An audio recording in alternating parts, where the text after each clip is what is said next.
Hello friends, मेरा नाम है पिन। मैं आपका स्वागत करता हूँ टॉप जी के क्लासेस में। ना संघर्ष ना तकलीफ तो क्या खाक मजा है जीने में। बड़े बड़े तूफान थम जाते हैं जब आग लगी हो सीने में। रख हौसला, वो मंजर भी आएगा। तूफान के पास चलकर समुंदर भी आएगा। थक के बैठना ये मंजिल के मुसाफिर, क्योंकि मंजिल भी मिलेगी और मिलने का मज़ा भी आएगा। तो दोस्तों, आज हम लोग मॉक टेस्ट का छठवां जो है वो सीरीज़ देखने वाले हैं, जो कि दोस्तों NTPC CBT 2 ग्रुप डी के लिए जो है दोस्तों बहुत ही मोस्ट इम्पोर्टेंट होने वाला है दोस्तों। क्योंकि मैंने PYQ बेस्ट पेपर से लेके इन सारे क्वेश्चन का डिज़ाइन किया है। और दोस्तों इसमें कुछ आपको PYQ क्वेश्चन भी देखने को मिलेंगे, जो कि दोस्तों आप लोग जानते ही हैं कि रेलवे में क्वेश्चन जो है दोस्तों बहुत ही रिपीट होते हैं, तो इसलिए मैंने उनको भी लिया है। साथ साथ दोस्तों इसमें दोस्तों हम लोग 45 क्वेश्चन को डिस्कस करने वाले हैं। तो दोस्तों यदि आप में जोश और जुनून है तो आपका स्वागत है दोस्तों इस मॉक टेस्ट की श्रृंखला में। तो दोस्तों चलिए दोस्तों आगे बढ़ते हैं। आगे बढ़ने से पहले मैं आपको बता दूं दोस्तों, यदि आप इस वीडियो का PDF लेना चाहते हैं तो मैं इसका लिंक जो है वो डिस्क्रिप्शन में डाल दूंगा। वहाँ जाके आप इसका PDF डाउनलोड कर सकते हैं दोस्तों। और दोस्तों इससे पहले का वीडियो यदि आप नहीं देखे हैं तो दोस्तों मैं इसका जो प्लेलिस्ट का जो लिंक है दोस्तों मैं डिस्क्रिप्शन में डाल दूंगा। आप लोग वहाँ से जाके देख सकते हैं दोस्तों सारी वीडियो को। चलिए दोस्तों आगे बढ़ते हैं। तो अगला है दोस्तों अपना मोटिवेशन कोट। तो दोस्तों मोटिवेशन कोट क्या है? अपनी आंखों में एक सपना बसा लो और उस सपने को पूरा करने के लिए जी जान लगा लो। तो दोस्तों यदि आपका भी सपना है NTPC CBT 2 को क्रैक करना, या रेलवे ग्रुप डी के एग्ज़ाम को क्रैक करना, या आगे भी कोई भी फ्यूचर में एग्ज़ाम जो होने वाली है उसको यदि आप क्रैक करना चाहते हैं तो दोस्तों आपको मेहनत तो करनी पड़ेगी। क्योंकि दोस्तों बिना मेहनत के तख्त ताज नहीं मिलता। तो दोस्तों उसके लिए आपको मेहनत जम के करनी पड़ेगी दोस्तों यदि आप सोचेंगे कि बिना मेहनत के इस समय कुछ भी मिल जाएगा तो वो इम्पॉसिबल है दोस्तों। तो इसलिए आप लोग अभी से लग जाइए दोस्तों, और वीडियो के अंत तक बने रहिएगा दोस्तों। क्योंकि दोस्तों ये जो सारे क्वेश्चन है वो बहुत ही बेस्ट क्वेश्चन है, क्योंकि मैंने इसको बहुत ही चुन के इसमें आपको करा रहा हूँ दोस्तों। सीधे सीधे क्वेश्चन आपको इससे रिलेटेड पेपर में आपको देखने को मिलेंगे दोस्तों। चलिए दोस्तों आगे बढ़ते हैं। दोस्तों यदि आप हमारे चैनल पर नए हैं तो सब्सक्राइब कर लें दोस्तों, और साथ में बेल आइकन को भी प्रेस कर लें ताकि मेरी वीडियो की आने वाली नोटिफिकेशन आपके पास सबसे पहले पहुंच सके। और दोस्तों यदि आपको वीडियो पसंद आए तो लाइक कर दें दोस्तों, और अपने यार दोस्तों के पास ज़्यादा से ज़्यादा शेयर कर दें दोस्तों। फेसबुक व्हाट्सअप जो भी आप लोग चलाते हैं दोस्तों अपने दोस्तों के पास शेयर कर दें ताकि उनकी भी हेल्प हो सके दोस्तों। चलिए दोस्तों पहले क्वेश्चन की ओर आगे बढ़ते हैं। तो दोस्तों आज का पहला क्वेश्चन है, निम्नलिखित में से किस कोशिका अंग में पाइरूविक अम्ल टूटकर कार्बन डाइऑक्साइड और जल तथा ऊर्जा में परिवर्तित हो जाता है? तो ये आपको बताना है दोस्तों ये प्रोसेस कहाँ पे होती है। तो दोस्तों ध्यान रखें, जो पाइरूविक अम्ल है वो कहाँ पे टूटता है दोस्तों, तो वो दोस्तों कोशिका द्रव्य में टूटता है। तो इसलिए इसका जो राइट आंसर हो जाएगा ऑप्शन नंबर A बिल्कुल सही हो जाएगा दोस्तों आपसे क्वेश्चन एक और पूछ लिया जाता है कि जो कोशिका द्रव्य में कार्बन डाइऑक्साइड जल तथा ऊर्जा का जो निर्माण होता है वो किसके टूटने से होता है? तो वो दोस्तों ध्यान देंगे उसका जो राइट आंसर हो जाएगा पाइरूविक अम्ल हो जाएगा दोस्तों। इसी क्वेश्चन को घुमा के पूछ सकता है दोस्तों। ये क्वेश्चन जो है दोस्तों वो NTPC में पूछा जा चुका है। तो दोस्तों आप लोग ध्यान देंगे, ये NTPC CBT 2 और ग्रुप डी के लिए दोस्तों बहुत ही मोस्ट इंपॉर्टेंट सेशन होने वाला है। तो दोस्तों वीडियो के लास्ट तक जरूर बने रहें। नेक्स्ट प्रश्न की ओर आगे बढ़ते हैं दोस्तों। इसका तो राइट आंसर हो जाएगा ऑप्शन नंबर A बिल्कुल सही हो जाएगा। नेक्स्ट प्रश्न है दोस्तों, निम्नलिखित में से अनबुझे चूने का रासायनिक सूत्र क्या है? तो दोस्तों अनबुझे का मतलब क्या है? बिना भुजा हुआ चूना। तो दोस्तों ध्यान देंगे, जो बिना भुजा हुआ चूना होता है उसका जो रासायनिक फार्मूला होता है वो कौन सा होता है दोस्तों? तो वो होता है दोस्तों कैल्शियम ऑक्साइड होता है। तो इसलिए इसका जो राइट आंसर हो जाएगा CaO हो जाएगा दोस्तों। यदि आपसे पूछ ले कि लाइम का सूत्र क्या होता है दोस्तों, लाइम का सूत्र क्या होता है, तो दोस्तों ध्यान देंगे जो लाइम का सूत्र होता है वही इसी को कहते हैं दोस्तों। ठीक है दोस्तों, नेक्स्ट प्रश्न की ओर आगे बढ़ते हैं दोस्तों। आज का नेक्स्ट प्रश्न है, 5 जगत वर्गीकरण का प्रस्ताव किसने दिया? यानी कि दोस्तों जो विभाजन किया गया है, क्लासिफिकेशन किया गया है, तो उसमें दोस्तों कौन से वैज्ञानिक थे जिन्होंने 5 क्लासिफिकेशन किए थे? तो दोस्तों ध्यान देंगे इसका जो राइट आंसर हो जाएगा ऑप्शन नंबर B बिल्कुल सही हो जाएगा दोस्तों। क्योंकि RS व्हिटकर ने जंतु को 5 प्रकार के रूपों में रखे थे। तो इसलिए इसका जो राइट आंसर हो जाएगा ऑप्शन नंबर B बिल्कुल सही हो जाएगा दोस्तों आप लोग कमेंट बॉक्स में बताएंगे कि जो पादप जगत या जो वर्गीकरण का जनक किसे कहा जाता है, तो दोस्तों आप लोग कमेंट बॉक्स में बताएंगे कि वर्गीकरण का जनक किस वैज्ञानिक को कहा जाता है, ये आप लोग दोस्तों कमेंट बॉक्स में बताएंगे। नेक्स्ट क्वेश्चन की ओर आगे बढ़ते हैं दोस्तों। निम्नलिखित में से कौन ठोस सोल का एक उदाहरण है, तो दोस्तों ध्यान देंगे ठोस सोल का एक उदाहरण जो है वो रंगीन रत्न पत्थर होता है, तो इसलिए इसका जो राइट आंसर हो जाएगा ऑप्शन नंबर सी सही हो जाएगा दोस्तों। जिसका उपयोग दोस्तों अंगूठी बनाने में या ज्वेलरी बनाने में किया जाता है दोस्तों, वो आप लोग तो वो जो होता है दोस्तों वो ठोस सोल का उदाहरण होता है, तो इसलिए इसका जो राइट आंसर हो जाएगा ऑप्शन नंबर सी बिल्कुल सही हो जाएगा दोस्तों। नेक्स्ट प्रश्न की ओर आगे बढ़ते हैं दोस्तों। हैजा के रोगाणु की खोज किसने की थी, तो ये आप लोग को बताना है दोस्तों। ये भी दोस्तों कई बार प्रश्न रिपीट हो चुका है, तो दोस्तों इसका जो राइट आंसर हो जाएगा रॉबर्ट कोच जी ने हैजा के रोगाणु की खोज की थी, तो इसलिए इसका राइट आंसर हो जाएगा ऑप्शन नंबर बी बिल्कुल सही हो जाएगा दोस्तों। नेक्स्ट प्रश्न की ओर आगे बढ़ते हैं दोस्तों। नेक्स्ट प्रश्न है आज का, डैश में से प्रकाश की गति सर्वाधिक होती है, तो दोस्तों आपको बताना है कि इनमें से किसमें जो है प्रकाश की गति सबसे अधिक होती है, तो दोस्तों इसका जो राइट आंसर हो जाएगा निर्वात में जो है दोस्तों प्रकाश की गति सबसे अधिक होती है, तो इसलिए इसका ए जो है वो बिल्कुल राइट आंसर हो जाएगा। नेक्स्ट प्रश्न की ओर आगे बढ़ते हैं दोस्तों। ऋणायन द डैश द्वारा बनते हैं, तो दोस्तों आपको बताना है कि किसी तत्व पे जब ऋणायन आता है दोस्तों निगेटिव आता है तो वो किसके कारण बनते हैं, तो ऑप्शन नंबर ए है दोस्तों इलेक्ट्रॉन प्रदान के कारण, इलेक्ट्रॉन प्राप्ति के कारण, न्यूट्रॉन प्राप्ति के कारण या न्यूट्रॉन प्रदान के कारण। दोस्तों ऋणात्मक आयन कब आता है, जब कोई दोस्तों कोई तत्व जो होता है वो इलेक्ट्रॉन को गेन करता है प्राप्त करता है तभी तो आता है दोस्तों। और जो दोस्तों देता है उस पर कौन सा चार्ज आता है, उस पर पॉजिटिव चार्ज आता है। जो ग्रहण करता है इलेक्ट्रॉन उसके पास कौन सा आता है, निगेटिव चार्ज आता है, तो इसलिए इसका जो राइट आंसर हो जाएगा ऑप्शन नंबर बी बिल्कुल सही हो जाएगा दोस्तों। नेक्स्ट प्रश्न के आगे बढ़ते हैं दोस्तों। निम्नलिखित में से अम्लीय वर्षा का मुख्य कारण क्या होता है, ये आपको बताना है दोस्तों।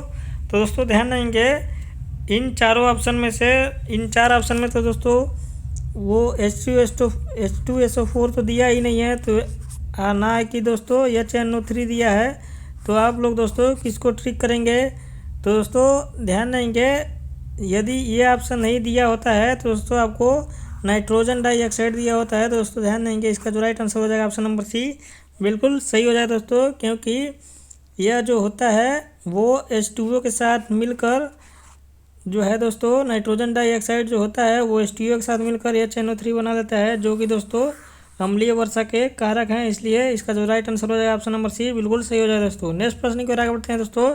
निम्नलिखित में से कौन सी धातु पृथ्वी की भूपर्पटी में प्रचुर मात्रा में पाई जाती है, तो ये आपको बताना है दोस्तों।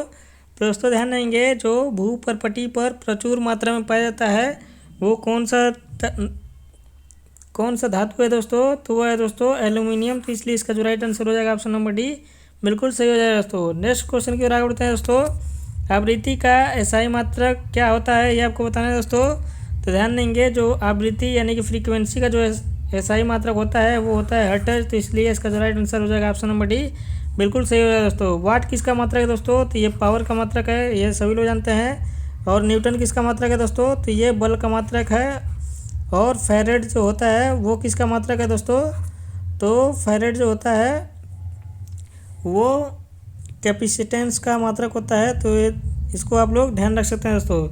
नेक्स्ट क्वेश्चन की ओर आगे बढ़ते हैं दोस्तों।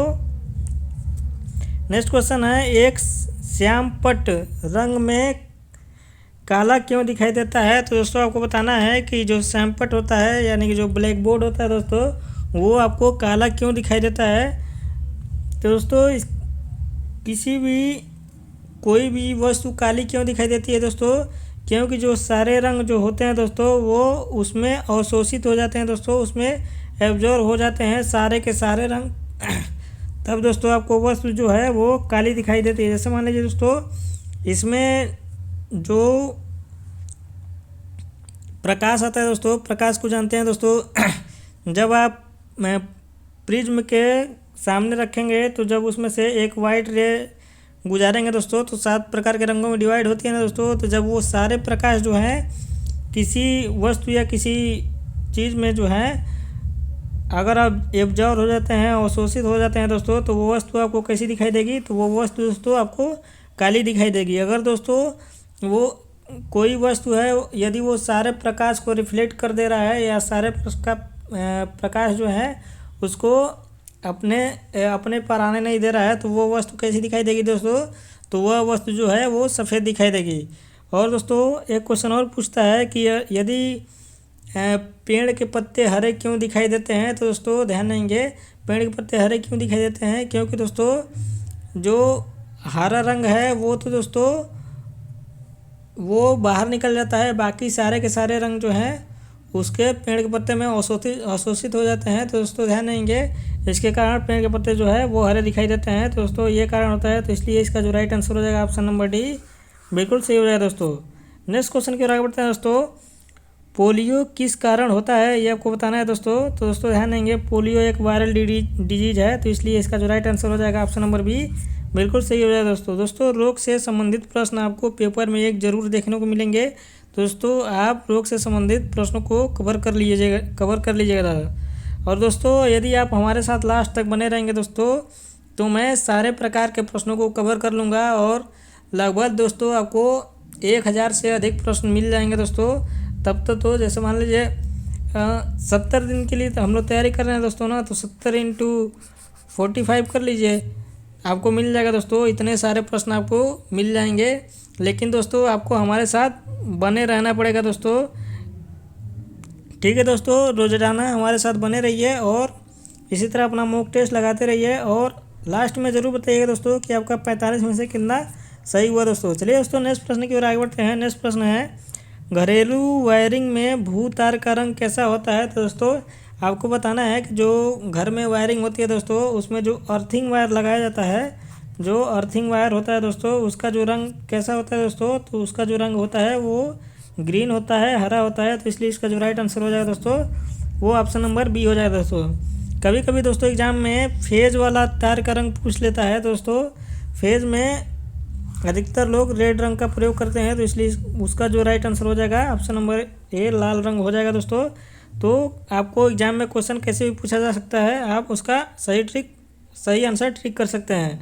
नेक्स्ट क्वेश्चन की ओर आगे बढ़ते हैं दोस्तों। पौधों के उत्तक कितने प्रकार के होते हैं ये आपको बताना है दोस्तों। तो जो पौधों में उत्तक होते हैं दोस्तों वो 2 प्रकार के होते हैं, एक सिंपल होता है दोस्तों और एक कॉम्प्लेक्स होता है। तो इसलिए जो राइट आंसर हो जाएगा दोस्तों ऑप्शन नंबर बी बिल्कुल सही हो जाएगा दोस्तों। नेक्स्ट क्वेश्चन की ओर आगे बढ़ते हैं दोस्तों। सभी जटिल प्राणियों का शरीर केवल डैश प्रकार के आधारभूत उत्तकों का बना होता है। तो दोस्तों को बताना है कि कितने प्रकार के उत्तकों से मिलकर जो है वो जो कॉम्प्लेक्स प्राणी होते हैं या जटिल प्राणी होते हैं उनका शरीर बना होता है। तो दोस्तों ध्यान देंगे, केवल 4 प्रकार के उत्तकों से बना होता है दोस्तों सभी जटिल प्राणियों का शरीर। तो इसका जो राइट आंसर हो जाएगा ऑप्शन नंबर डी बिल्कुल सही हो जाएगा दोस्तों।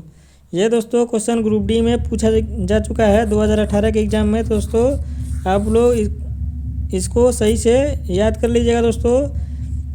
नेक्स्ट क्वेश्चन की ओर आगे बढ़ते हैं और दोस्तों अपने नोट्स में नोट करते हुए चलिएगा। जो भी आपको प्रश्न नहीं आ रहे हैं दोस्तों एक बार से उनको रिवाइज कर लीजिएगा एग्ज़ाम से पहले, ठीक है दोस्तों। तो ये दोस्तों आपको एग्जाम में बहुत ही हेल्प करेंगे। नेक्स्ट प्रश्न की ओर आगे बढ़ते हैं। नेक्स्ट प्रश्न है, वह मीटर जो वाहन द्वारा तय की गई दूरी मापता है उसे क्या कहा जाता है दोस्तों? तो दोस्तों ध्यान देंगे, इसका जो राइट आंसर हो जाएगा ऑप्शन नंबर बी हो जाएगा दोस्तों। ओडोमीटर कहा जाता है, जो कि दोस्तों वाहन की तय की गई दूरी को मापता है दोस्तों। इसका यहाँ पे दोस्तों एक ऑप्शन दिया है स्पीडोमीटर। तो दोस्तों ध्यान देंगे, इसका आंसर स्पीडोमीटर नहीं होगा। स्पीडोमीटर क्या बताता है दोस्तों कि कोई वाहन है वो बताता है कि दोस्तों वो कितनी स्पीड से चल रहा है दोस्तों, ठीक है दोस्तों। जो गाड़ियों में कांटा लगा हुआ होता है दोस्तों, जो कि दोस्तों आपको स्पीड बताता है कि आप 40 की स्पीड में चल रहे हैं या 50 की स्पीड में चल रहे हैं या 80 के। दोस्तों जो स्पीडोमीटर है वो दर्शाता है, और जो ओडोमीटर होता है दोस्तों वो तय की गई दूरी को दर्शाता है। तो दोस्तों आप लोग ध्यान देंगे, इससे आप लोग कंफ्यूज नहीं होंगे दोस्तों। नेक्स्ट क्वेश्चन की ओर आगे बढ़ते हैं दोस्तों। निम्नलिखित में से कौन सा जीवाणु दही के गठन के लिए उत्तरदायी होता है ये आपको बताना है दोस्तों। तो दोस्तों दूध और दही मिले तो दोस्तों यदि आपको ऑप्शन में लेक्ट से संबंधित कुछ दिख जाए तो दोस्तों उसका आंसर जो होता है वही होता है दोस्तों।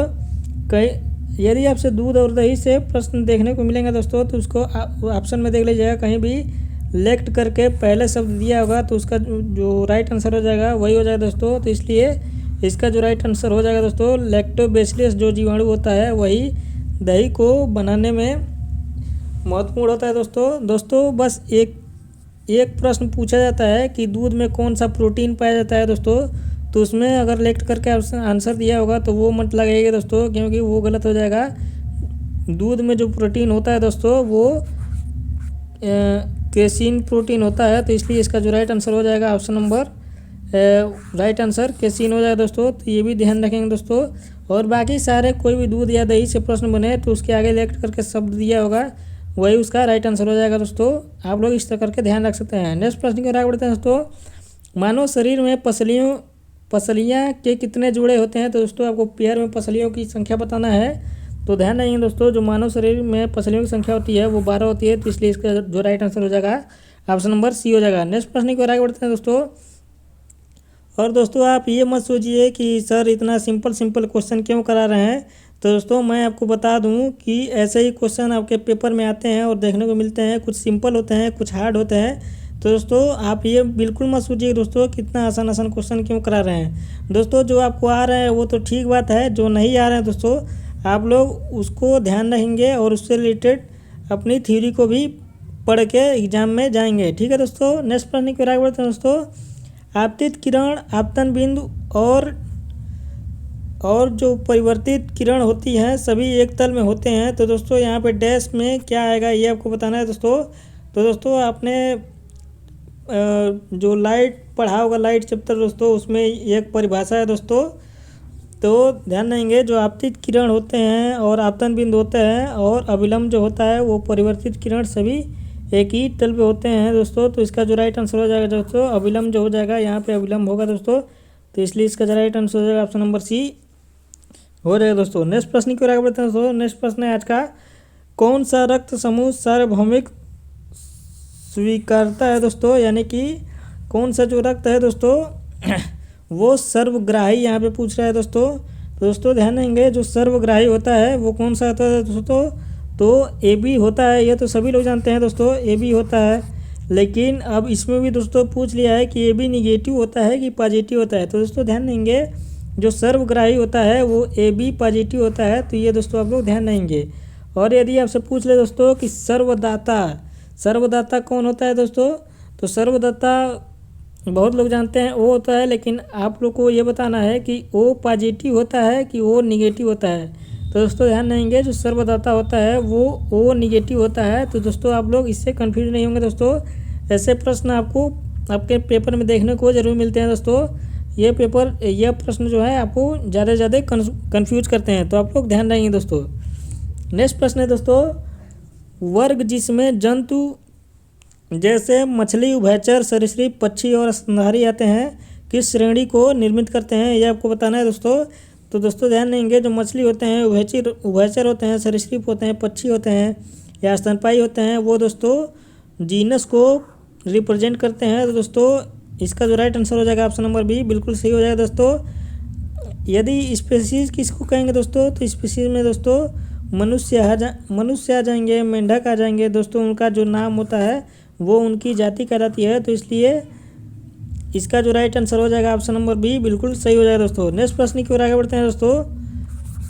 नेक्स्ट प्रश्न है दोस्तों, किरचॉफ का धारा संबंधी नियम किसके संरक्षण पर आधारित है। तो दोस्तों ध्यान देंगे जो किरचॉफ ने जो धारा संबंधी नियम दिया था वो दोस्तों उसमें क्या संरक्षण रहता है, तो उसमें आवेश जो है यानी कि चार्ज जो है वो संरक्षित रहता है दोस्तों। यहाँ पे जो किरचॉफ का नियम है वो क्या कहता है दोस्तों कि किसी भी पॉइंट पे आने वाली धारा तथा जाने वाली धाराओं का योग जो होता है वो शून्य होता है। तो दोस्तों इसका जो राइट आंसर हो जाएगा ऑप्शन नंबर सी हो जाएगा दोस्तों। नेक्स्ट प्रश्न की ओर आगे बढ़ते हैं दोस्तों। नेक्स्ट प्रश्न है, लाल तथा हरे रंग के मिश्रण में कौन सा रंग प्राप्त होता है दोस्तों। तो दोस्तों आपको ये बताना है कि जब आप लाल रंग को और हरे रंग को जब मिक्स करते हैं एक में मिलाते हैं तो कौन सा रंग आपको प्राप्त होगा, तो वो दोस्तों पीला रंग प्राप्त होता है। तो इसलिए इसका जो राइट आंसर हो जाएगा ऑप्शन नंबर बी बिल्कुल सही हो जाएगा। नेक्स्ट प्रश्न की ओर आगे बढ़ते हैं दोस्तों। चूने के पानी में कौन सा क्षारक पाया जाता है ये आपको बताना है दोस्तों। तो दोस्तों चूना का जो फार्मूला होता है वो क्या होता है दोस्तों, CaO होता है दोस्तों बिना भुजे हुए चूने का। तो दोस्तों इसमें से आपको कौन सा दिख रहा है, तो दोस्तों ध्यान देंगे इसमें से कैल्शियम दिख रहा है दोस्तों। तो जो इसका राइट आंसर हो जाएगा ऑप्शन नंबर सी हो जाएगा दोस्तों। कैल्शियम जो हाइड्रोक्साइड होता है वो क्षारक पाया जाता है चूने के पानी में दोस्तों। नेक्स्ट क्वेश्चन की ओर आगे बढ़ते हैं दोस्तों। नेक्स्ट क्वेश्चन है, और यदि आपसे दोस्तों भुजे हुए चूने का फार्मूला पूछ ले तो दोस्तों ध्यान देंगे जो भुजे हुए चूने का फार्मूला होता है वो CaOH का होल ट्वाइस होता है। तो इसको भी आप लोग ध्यान देंगे दोस्तों। ये भी परीक्षा में आपको देखने को मिल जाता है कि भुजे हुए चूने का सूत्र बताइए, या इसके पहले हम लोग प्रश्न एक देख चुके हैं दोस्तों बिना भुजे हुए चूने का सूत्र। तो ऐसे करके क्वेश्चन बन जाते हैं, तो इसको भी आप लोग ध्यान देंगे। नेक्स्ट प्रश्न की ओर आगे बढ़ते हैं दोस्तों। नेक्स्ट प्रश्न है आज का, एडवर्ड जेनर ने निम्नलिखित में से किस बीमारी के टीके की खोज की थी। तो ये आपको बताना है दोस्तों। तो ध्यान देंगे जो एडवर्ड जेनर थे वो चेचक के टीके की खोज की थी। तो इसलिए इसका जो राइट आंसर हो जाएगा ऑप्शन नंबर सी बिल्कुल सही हो जाए दोस्तों। दोस्तों ध्यान देंगे जो रेबीज रोग होता है वो किसके कारण होता है। रेबीज रोग जो होता है दोस्तों वो कुत्ते के काटने से होता है। और इस रोग में क्या होता है दोस्तों, हाइड्रोफोबिया इस रोग को भी कहते हैं, क्योंकि दोस्तों इसमें जो है वो पानी से डर लगता है। तो इसलिए आप लोग इसको भी ध्यान देंगे। नेक्स्ट प्रश्न की ओर आगे बढ़ते हैं दोस्तों। अब दोस्तों हम लोग जनरल नॉलेज की क्वेश्चन को डिस्कस करने वाले हैं दोस्तों। इससे पहले हम लोग 25 क्वेश्चन साइंस के डिस्कस कर चुके हैं दोस्तों, जो कि बेहद ही आपके एग्जाम के लिए बहुत ही मोस्ट इम्पोर्टेंट है। अब दोस्तों जनरल नॉलेज के क्वेश्चन को देखेंगे। तो दोस्तों क्वेश्चन है, कुषाण का सबसे प्रसिद्ध राजा कौन था। तो दोस्तों ध्यान देंगे कुषाण वंश का जो सबसे प्रसिद्ध राजा हुआ वो कौन सा हुआ दोस्तों, कनिष्क हुआ, जिसने दोस्तों चौथी बौद्ध संगीति का आयोजन किया था 72 AD में, यानी कि दोस्तों 72 ईस्वी में। तो दोस्तों इसका जो राइट आंसर हो जाएगा ऑप्शन नंबर ए बिल्कुल सही हो जाएगा दोस्तों। नेक्स्ट क्वेश्चन की ओर आगे बढ़ते हैं दोस्तों। भारतीय संविधान के अनुसार सरकार के कितने अंग है ये आपको बताना है। तो दोस्तों ध्यान देंगे भारतीय संविधान में जो सरकार के अंग है वो 3 है। पहला है दोस्तों राष्ट्रपति, और दूसरा है कार्यपालिका, और तीसरा है न्यायपालिका। तो ये दोस्तों आप लोग ध्यान देंगे, इसलिए इसका जो राइट आंसर हो जाएगा ऑप्शन नंबर सी बिल्कुल सही हो जाएगा। नेक्स्ट प्रश्न है दोस्तों, निम्नलिखित में से कौन सा एक सही खाद्य श्रृंखला को दर्शाता है। तो ये आपको बताना है दोस्तों। तो ध्यान देंगे पहले दोस्तों, पहले का क्या होता है, पहले घास होता है। तो घास को कौन खाएगा दोस्तों, घास को कीट खाएगा। और कीट को कौन खाएगा दोस्तों, कीट को मेंढक खाएगा, ठीक है। और मेंढक कौन खाएगा दोस्तों, तो मेंढक को सांप खाएगा। और सांप को कौन खाएगा दोस्तों, तो सांप को गरुड़ खाएगा। तो इसमें दोस्तों जो सही क्रम है वो आना चाहिए, घास आना चाहिए, फिर कीट, फिर मेंढक, फिर सांप और फिर गरुड़। तो दोस्तों इसका जो राइट आंसर क्या दिया है दोस्तों, ऑप्शन नंबर बी दिया है। देखिए यहाँ पे घास दिया है, कीट, उसके बाद से कीट को मेंढक खाएगा, मेंढक को सांप खाएगा और सांप को गरुड़ खाएगा। तो इसलिए इसका जो राइट आंसर हो जाएगा ऑप्शन नंबर बी बिल्कुल सही हो जाएगा दोस्तों। उम्मीद है दोस्तों आपको वीडियो पसंद आ रही होगी दोस्तों। यदि आपको वीडियो पसंद आ रही है तो लाइक करते हुए चले दोस्तों, और यदि आप हमारे चैनल पर नए हैं तो सब्सक्राइब कर ले दोस्तों। और ऐसी वीडियो आपको मिलती रहेंगी दोस्तों, और बिल्कुल फ्री मिलती रहेंगी। चलिए दोस्तों नेक्स्ट प्रश्न की ओर आगे बढ़ते हैं। नेक्स्ट प्रश्न है दोस्तों, बेटी बचाओ बेटी पढ़ाओ योजना का आरंभ कब किया गया था, ये आपको बताना है दोस्तों। तो ध्यान देंगे जो बेटी बचाओ बेटी पढ़ाओ योजना का आरंभ किया जाता है वो वर्ष 2015 में किया गया था। और दोस्तों कहाँ से इसका शुरुआत किया गया था, तो पानीपत हरियाणा से किया गया था। तो दोस्तों ये भी आपसे प्रश्न में पूछा जा सकता है। तो दोस्तों ये भी आप लोग ध्यान देंगे, पानीपत हरियाणा में से ये जो है बेटी बचाओ बेटी पढ़ाओ बेटी बचाओ बेटी पढ़ाओ योजना का आरंभ किया गया था। तो ये आप लोग दोस्तों ध्यान देंगे। नेक्स्ट प्रश्न है दोस्तों, मौसमी घटनाएं वायुमंडल की किस परत में घटित होती हैं, ये आपको बताना है दोस्तों। तो ध्यान देंगे जो भी मौसम संबंधित घटनाएं होती हैं वो दोस्तों क्षोभ मंडल में होती हैं। तो दोस्तों इसका जो राइट आंसर हो जाएगा ऑप्शन नंबर सी बिल्कुल सही हो जाएगा दोस्तों। और यदि आप सब पूछ ले दोस्तों कि जो ओजोन परत होता है वो किस मंडल में पाया जाता है, तो वो दोस्तों समताप मंडल में पाया जाता है। तो दोस्तों इसका जो राइट आंसर हो जाएगा ऑप्शन नंबर बी हो जाएगा दोस्तों। आपसे क्वेश्चन इन्हीं में से घुमा के पूछा जाता है। तो दोस्तों आप लोग ओजोन से वायुमंडल से संबंधित परतों के बारे में भी आप लोग एक बार रिवाइज करके अपने एग्जाम में जाना है। चलिए दोस्तों नेक्स्ट प्रश्न की ओर आगे बढ़ते हैं। नेक्स्ट प्रश्न है, विश्व बैंक जिसे अंतर्राष्ट्रीय पुनर्निर्माण तथा विकास बैंक भी कहते हैं का मुख्यालय कहाँ स्थित है, ये आपको बताना है दोस्तों। यानी कि वर्ल्ड बैंक का मुख्यालय कहाँ स्थित है दोस्तों, ये आपको बताना है। तो दोस्तों ध्यान देंगे, जो वर्ल्ड बैंक का मुख्यालय है वो वाशिंगटन डीसी में स्थित है। तो दोस्तों इसका जो राइट आंसर हो जाएगा ऑप्शन नंबर बी, बिल्कुल सही हो जाएगा दोस्तों। यदि इसका स्थापना पूछ ले दोस्तों, तो इसका जो स्थापना हुआ था वो 1945 में हुआ था, तो ये भी दोस्तों ध्यान देंगे। और वर्ल्ड बैंक के साथ IMF यानी कि इंटरनेशनल मॉनेटरी फंड का भी स्थापना हुआ था। तो दोस्तों ध्यान देंगे, इसका भी स्थापना 1945 में हुआ था। और IMF का जो मुख्यालय है वो भी दोस्तों वाशिंगटन डीसी में है। तो दोस्तों क्वेश्चन कैसे भी पूछे आप लोग सही आंसर करके आइएगा। दोस्तों यदि आपको किसी क्वेश्चन का आंसर नहीं पता हो तो दोस्तों उसको करके मत आइएगा दोस्तों, इसको स्किप कर दीजिएगा। क्योंकि दोस्तों ध्यान देंगे, जो इस पेपर में जो है वो निगेटिव मार्किंग भी दिया हुआ है। तो दोस्तों आपको जो क्वेश्चन आए वही क्वेश्चन आपको करने हैं दोस्तों, ठीक है। चलिए दोस्तों नेक्स्ट क्वेश्चन की ओर आगे बढ़ते हैं। नेक्स्ट क्वेश्चन है, जैन तीर्थंकर महावीर ने निम्न में से कहाँ शरीर का त्याग किया था, ये आपको बताना है दोस्तों। तो जो महावीर स्वामी थे वो कहाँ शरीर का त्याग किए थे, तो दोस्तों ध्यान देंगे पावापुरी में किया था। तो इसलिए जो राइट आंसर हो जाएगा ऑप्शन नंबर बी, बिल्कुल सही हो जाएगा दोस्तों। और जो जैन तीर्थंकर महावीर स्वामी जी थे वो कितने नंबर के जैन तीर्थंकर थे, तो वो दोस्तों ध्यान देंगे वो 24वें नंबर के जैन तीर्थंकर थे। तो ये भी दोस्तों आप लोग ध्यान देंगे, ठीक है दोस्तों। यूँ तो ज़मीन पर बैठकर क्या उड़ान देखता है, यानी कि दोस्तों आप लोग ज़मीन पे बैठ के क्या उड़ान देखते हैं, पंखों को खोल जमाना सिर्फ उड़ान देखता है। तो दोस्तों आप लोग ज़मीन पे बैठे बैठे ये मत सोचिए कि बैठे बैठे हमको दोस्तों खाना मिल जाएगा, पानी मिल जाएगा, सब कुछ मिल जाएगा, ऐसा कुछ नहीं है दोस्तों। यदि आपके पास पैसा है तो आपके पास सभी लोग होंगे, यदि आपके पास पैसा नहीं है तो आपको कोई पूछने वाला नहीं है दोस्तों। तो आज ही समय है, पढ़ लीजिए दोस्तों। नहीं तो दोस्तों जो रेलवे की वैकेंसी है ना वो तो आप लोग जानते हैं दोस्तों, इतने सालों में बाद तो इसका एग्ज़ाम होने वाला है। और अगली वैकेंसी जो भी आने वाली है दोस्तों पता नहीं कब आएगी, 4 या 5 साल कितने समय बाद आएगी और कितने सालों में इसका एग्ज़ाम होगा। तो दोस्तों आप लोग इसी समय दिल लगा के पढ़ लीजिए दोस्तों, आपकी नौकरी हो जाएगी दोस्तों।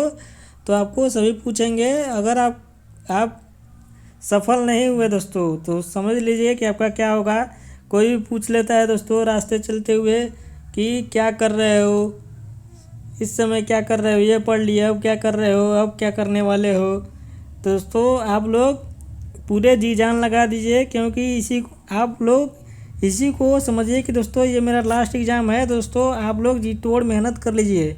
चलिए दोस्तों नेक्स्ट प्रश्न की ओर आगे बढ़ते हैं। राइडर कप निम्नलिखित में से किस खेल के साथ जुड़ा हुआ है, तो दोस्तों ये आपको बताना है। तो दोस्तों ध्यान देंगे, जो राइडर कप का संबंध है वो गोल्फ से है। तो इसका राइट आंसर हो जाएगा दोस्तों ऑप्शन नंबर सी, बिल्कुल सही हो जाएगा। नेक्स्ट प्रश्न की ओर आगे बढ़ते हैं दोस्तों। सदाबहार वनों को अन्य किस नाम से जाना जाता है, ये आपको बताना है दोस्तों। तो दोस्तों ध्यान देंगे, जो सदाबहार वन है उनको पर्णपाती वन भी कहा जाता है। तो इसलिए इसका जो राइट आंसर हो जाएगा ऑप्शन नंबर बी, बिल्कुल सही हो जाएगा। नेक्स्ट प्रश्न है दोस्तों, तीस्ता जल विवाद किन दो देशों के मध्य है। तो दोस्तों ध्यान देंगे, जो तीस्ता नदी है उसका जो जल विवाद है वो भारत और म्यांमार के बीच है। तो इसलिए इसका जो राइट आंसर हो जाएगा ऑप्शन नंबर ए, बिल्कुल सही हो जाएगा दोस्तों। नेक्स्ट प्रश्न की ओर आगे बढ़ते हैं दोस्तों। सती प्रथा का अंत किस गवर्नर जनरल के कार्यकाल में हुआ था, ये आपको बताना है दोस्तों। तो ध्यान देंगे, सती प्रथा का अंत जो है वो लॉर्ड विलियम बेंटिंग के कार्यकाल में हुआ था। तो इसलिए इसका जो राइट आंसर हो जाएगा ऑप्शन नंबर बी, बिल्कुल सही हो जाएगा दोस्तों। और दोस्तों किसकी सहायता से ये हुआ था दोस्तों, तो राजा राम मोहन राय जी के सहायता से हुआ था। तो दोस्तों ये भी क्वेश्चन पूछा जाता है, तो ये भी दोस्तों आप लोग ध्यान देंगे, राजा राम मोहन राय, ठीक है दोस्तों। चलिए दोस्तों नेक्स्ट प्रश्न की ओर आगे बढ़ते हैं। नेक्स्ट प्रश्न है दोस्तों, और दोस्तों यदि आपसे पूछ ले कि पहली बार ट्रेन किसके कार्यकाल में चली थी, तो लॉर्ड डलहौजी के कार्यकाल में चली थी। ये भी दोस्तों आप लोग ध्यान देंगे। चलिए दोस्तों नेक्स्ट प्रश्न की ओर आगे बढ़ते हैं। कर्दम मल्लेश्वरी किस खेल से संबंधित है, ये आपको बताना है दोस्तों। तो ध्यान देंगे दोस्तों, जो कर्दम मल्लेश्वरी जो है वो भारत्तोलन की खिलाड़ी हैं। तो इसलिए इसका जो राइट आंसर हो जाएगा ऑप्शन नंबर बी, बिल्कुल सही है दोस्तों। और दोस्तों एक और खिलाड़ी का नाम याद रखिएगा, जो मीराबाई चानू हैं, जो इन्होंने अभी हाल ही में टोक्यो ओलंपिक में सिल्वर मेडल जीता है। ये भी दोस्तों वेट लिफ्टर हैं। तो इनका भी नाम आने वाले एग्जाम में पूछा जा सकता है दोस्तों। ओलंपिक बहुत ही करंट अफेयर की दृष्टि से बहुत ही मोस्ट इम्पोर्टेंट है दोस्तों, क्योंकि 2022 में जितने भी एग्ज़ाम होने वाले हैं उससे क्वेश्चन आपको एक क्वेश्चन देखने को मिलेंगे दोस्तों। मैंने ओलंपिक के बारे में एक वीडियो बनाया है, मैं उसका जो लिंक है वो डिस्क्रिप्शन में डाल दूँगा। यदि आप ओलंपिक से संबंधित प्रश्नों को देखना चाहते हैं तो आप लोग बस वो वीडियो देख लीजिए दोस्तों। बाकी आप कोई भी एग्ज़ाम देने जाएंगे, यदि ओलंपिक से संबंधित प्रश्न पूछा जाएगा तो दोस्तों आप लोग गलत करके बिल्कुल नहीं आएंगे दोस्तों। चलिए दोस्तों नेक्स्ट क्वेश्चन की ओर आगे बढ़ते हैं। विमुद्रीकरण क्या होता है ये आपको बताना है दोस्तों। तो ध्यान देंगे, जो विमुद्रीकरण होता है वो पुराने नोटों के चलन को बंद करना होता है दोस्तों। तो ये होता है विमुद्रीकरण, तो इसको भी दोस्तों ध्यान रखेंगे। यदि अवमूल्यीकरण पूछ ले दोस्तों तो दोस्तों उसका अर्थ होता है दोस्तों कि जो आपकी मुद्रा है उसमें उसकी मान में कमी आना, वो अवमूल्यीकरण होता है। ये आप लोग दोस्तों ध्यान देंगे। नेक्स्ट प्रश्न है दोस्तों, विश्व पर्यावरण दिवस मनाया जाता है, ये आपको बताना है कि कब मनाया जाता है। तो दोस्तों ध्यान देंगे, विश्व पर्यावरण दिवस जो है वो 5 जून को मनाया जाता है। तो इसका राइट आंसर हो जाएगा ऑप्शन नंबर बी, बिल्कुल सही हो जाएगा दोस्तों। नेक्स्ट प्रश्न यहाँ दोस्तों, अंतर्राष्ट्रीय न्यायालय में न्यायाधीश बनने वाला प्रथम भारतीय कौन था, ये आपको बताना है दोस्तों। यानी कि इससे एक रिलेटेड और क्वेश्चन पूछता है दोस्तों कि जो अंतर्राष्ट्रीय यानी कि इंटरनेशनल जो न्यायालय है वो उसका मुख्यालय कहाँ है। तो उसका मुख्यालय जो है दोस्तों वो द हेग नीदरलैंड में है। तो दोस्तों ये भी आप लोग ध्यान रहेंगे। और जो उसमें पहले भारतीय न्यायाधीश बने थे वो कौन थे दोस्तों, नगेंद्र सिंह जी थे। तो इसलिए इसका जो राइट आंसर हो जाएगा ऑप्शन नंबर ए, बिल्कुल सही है दोस्तों। ये दोस्तों क्वेश्चन ग्रुप डी में पूछा जा चुका है। तो दोस्तों ये आगे भी रिपीट हो सकता है, तो दोस्तों आप लोग ध्यान देंगे। द हेग कहाँ है, वो नीदरलैंड में है। तो ये भी आप लोग दोस्तों ध्यान देंगे। नेक्स्ट क्वेश्चन की ओर आगे बढ़ते हैं। ग्रहों का उनके आकार के आधार पर घटते क्रम में बताना है दोस्तों कि पहले दोस्तों आपको बड़ा ग्रह बताना है कि किस ग्रह का सबसे बड़ा आकार है, और उसके बाद से घटते हुए क्रम में बताना है। तो दोस्तों ध्यान देंगे, जो बृहस्पति ग्रह है वो सबसे बड़ा ग्रह होता है, उसके बाद से शनि होता है, उसके बाद से इसका जो ट्रिक है दोस्तों जे सन ई भी एम, यानी कि दोस्तों जुपिटर सैटर्न, फिर यूरेनस नेपच्यून, फिर अर्थ होता है, फिर वेन्यू होता है दोस्तों, फिर मार्स, उसके बाद से मरकरी। ठीक है दोस्तों, ये होता है। तो दोस्तों आप लोग देख सकते हैं कि इसमें जो है वो सही ऑप्शन कौन सा है दोस्तों, तो वो हो जाए दोस्तों बृहस्पति, शनि, पृथ्वी, बुध। ऑप्शन नंबर ए ही सही है दोस्तों। तो इसलिए इसका जो राइट आंसर हो जाएगा ऑप्शन नंबर ए, बिल्कुल सही हो जाएगा दोस्तों। चलिए दोस्तों नेक्स्ट क्वेश्चन की ओर आगे बढ़ते हैं। अपना राज्यसभा के सदस्यों का कार्यकाल कितने वर्ष का होता है, ये आपको बताना है दोस्तों। तो दोस्तों ध्यान देंगे, जो राज्यसभा के सदस्यों का कार्यकाल होता है वो 6 वर्ष होता है। और दोस्तों ध्यान देंगे, जो लोकसभा के यदि आपको पूछ ले कि सदस्यों का कार्यकाल कितना होता है तो 5 साल का होता है दोस्तों। यदि प्रेसिडेंट का पूछ ले तो वो भी 5 साल का होता है, पीएम का पूछ ले दोस्तों तो वो भी 5 साल का होता है। ये लोग ध्यान देंगे। और दोस्तों यदि आपसे कैग का पूछ ले तो वो 6 वर्ष या 65 वर्ष होता है। इसी तरह अटॉर्नी जनरल का पूछ ले तो उसका भी दोस्तों 6 वर्ष या 65 वर्ष जो भी पहले हो वो होता है दोस्तों। नेक्स्ट प्रश्न की ओर आगे बढ़ते हैं दोस्तों, दुर्लभ मुद्रा किसे कहा जाता है, ये आपको बताना है दोस्तों। तो ध्यान देंगे, दुर्लभ मुद्रा उसे कहा जाता है दोस्तों कि जो आसानी से प्राप्त ना हो सके दोस्तों, उसी को दुर्लभ मुद्रा कहते हैं। तो इसलिए इसका जो राइट आंसर हो जाएगा दोस्तों ऑप्शन नंबर बी, बिल्कुल सही हो जाएगा दोस्तों। चलिए दोस्तों नेक्स्ट प्रश्न की ओर बढ़ते हैं। भारतीय संसद का कौन सा सदन निम्न सदन कहलाता है, ये आपको बताना है दोस्तों। तो ध्यान देंगे, जो भारतीय सदन का जो निम्न सदन होता है वो होता है दोस्तों लोकसभा। इसलिए इसका जो राइट आंसर हो जाएगा ऑप्शन नंबर ए, बिल्कुल सही हो जाएगा दोस्तों। दोस्तों ध्यान देंगे, इसे लोकप्रिय सदन भी कहा जाता है। कभी कभी ये भी पूछ लिया जाता है कि लोकप्रिय सदन किसे कहा जाता है। तो दोस्तों लोकप्रिय सदन जो है वो लोकसभा को कहा जाता है। ये आप लोग दोस्तों ध्यान देंगे। दोस्तों यदि आपसे उच्च सदन पूछ ले तो उच्च सदन राज्यसभा को कहा जाता है दोस्तों। तो ये भी आप लोग ध्यान देंगे। चलिए दोस्तों आज के लास्ट क्वेश्चन की ओर बढ़ते हैं। मिश्रित खेती से अभिप्राय है, ये आपको बताना है दोस्तों कि जो मिश्रित खेती होता है वो किस प्रकार की खेती को मिश्रित खेती कहते हैं। तो दोस्तों ध्यान देंगे, ये भी दोस्तों रेलवे में पूछा गया प्रश्न है दोस्तों। रेलवे ने इसका जो आंसर दिया है वो दिया है दोस्तों ऑप्शन नंबर ए, लेकिन दोस्तों इसका एक्चुअल में जो राइट आंसर होगा दोस्तों वो ऑप्शन नंबर सी होगा। पशुपालन एवं कृषि जो है इसका जो राइट आंसर हो जाएगा ये हो जाएगा दोस्तों। लेकिन रेलवे ने ऑप्शन नंबर ये ऑप्शन दिया है कि एक ही खेत में 2 या 2 से अधिक फसलों का उत्पादन। तो दोस्तों ध्यान देंगे, आप लोग गूगल पे सर्च मार सकते हैं दोस्तों। गूगल पे सर्च मारेंगे तो आपको यही दिखाई देगा दोस्तों कि कृषि के साथ पशुपालन करना जो है वो मिश्रित खेती के अंतर्गत आता है। तो दोस्तों इसलिए इसका जो राइट आंसर हो जाएगा ऑप्शन नंबर सी हो जाएगा दोस्तों।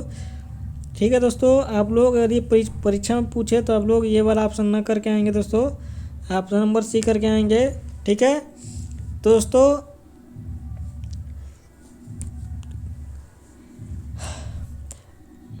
जाने से पहले दोस्तों मोटिवेशन कोट के साथ हम लोग जाएंगे। अगर ज़िंदगी में कुछ पाना है तो तरीके बदलो, इरादा नहीं दोस्तों। तो दोस्तों यदि आपका गोल है कि दोस्तों हाँ हमको रेलवे में नौकरी करना है दोस्तों, और यदि आपकी जो तैयारी है वो सही नहीं चल रही है दोस्तों, तो आप तरीके को बदलिए। पहले दोस्तों आप लोग 1 घंटे पढ़ते थे, अब 4 या 5 घंटे पढ़िए, लगातार पढ़िए दोस्तों। नहीं आप लगातार पढ़ पा रहे हैं दोस्तों तो 1 आधे घंटे का गैप देकर पढ़िए दोस्तों, लेकिन आप लोग मेहनत कीजिए दोस्तों। बिना मेहनत किए आपको दोस्तों सक्सेस नहीं मिलेगी। चलिए दोस्तों इस वीडियो में बस इतना ही दोस्तों। यदि आपको वीडियो पसंद आए तो लाइक करें दोस्तों, ज़्यादा से ज़्यादा शेयर करें अपने दोस्तों के पास, और यदि आप हमारे चैनल पर नए हैं तो सब्सक्राइब कर लें दोस्तों, और बेल आइकन को दबाना ना भूलें दोस्तों। आपको वीडियो कैसी लगी कमेंट करके ज़रूर बताएं दोस्तों, और आपको बताना है कि 45 में से आपको कितना क्वेश्चन सही हुआ है दोस्तों। मिलते हैं दोस्तों आपसे नेक्स्ट वीडियो में, तब तक के लिए जय हिंद।